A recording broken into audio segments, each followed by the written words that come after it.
Masih ingat nggak sama film Merah Putih One for All? Film ini sempat rame bukan karena ceritanya, tapi juga karena ada isu serius soal aset animasi yang dipakai di dalamnya.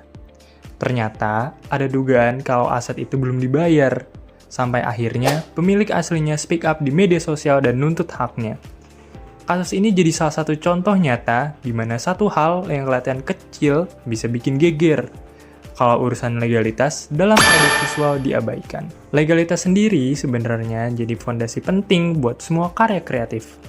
Di dunia audiovisual, legalitas mencakup hak cipta, lisensi, dan izin edar. Hak cipta melindungi karya yang udah kita buat biar nggak dipakai sembarangan. Lisensi memastikan kalau kita menggunakan karya orang lain kayak animasi, musik, atau footage harus ada izin resmi. Biasanya disertai dengan pembayaran.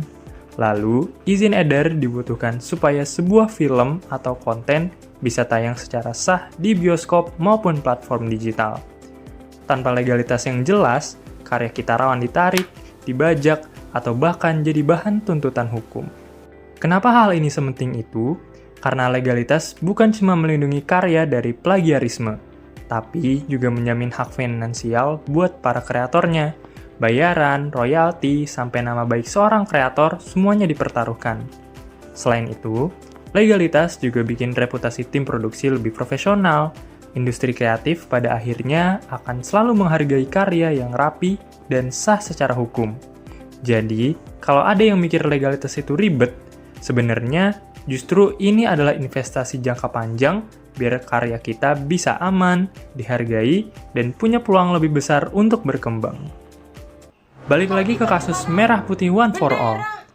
Kita bisa lihat gimana ribetnya kalau urusan legalitas ada yang kelewat. Aset-aset animasi aja bisa bikin nama filmnya kebawa-bawa ke dalam perdebatan publik.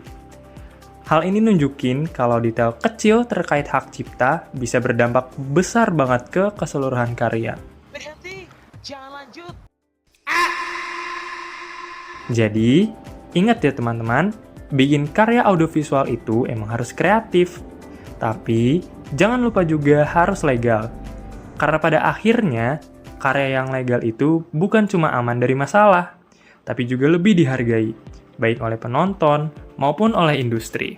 Kreatif boleh, tapi legal itu wajib.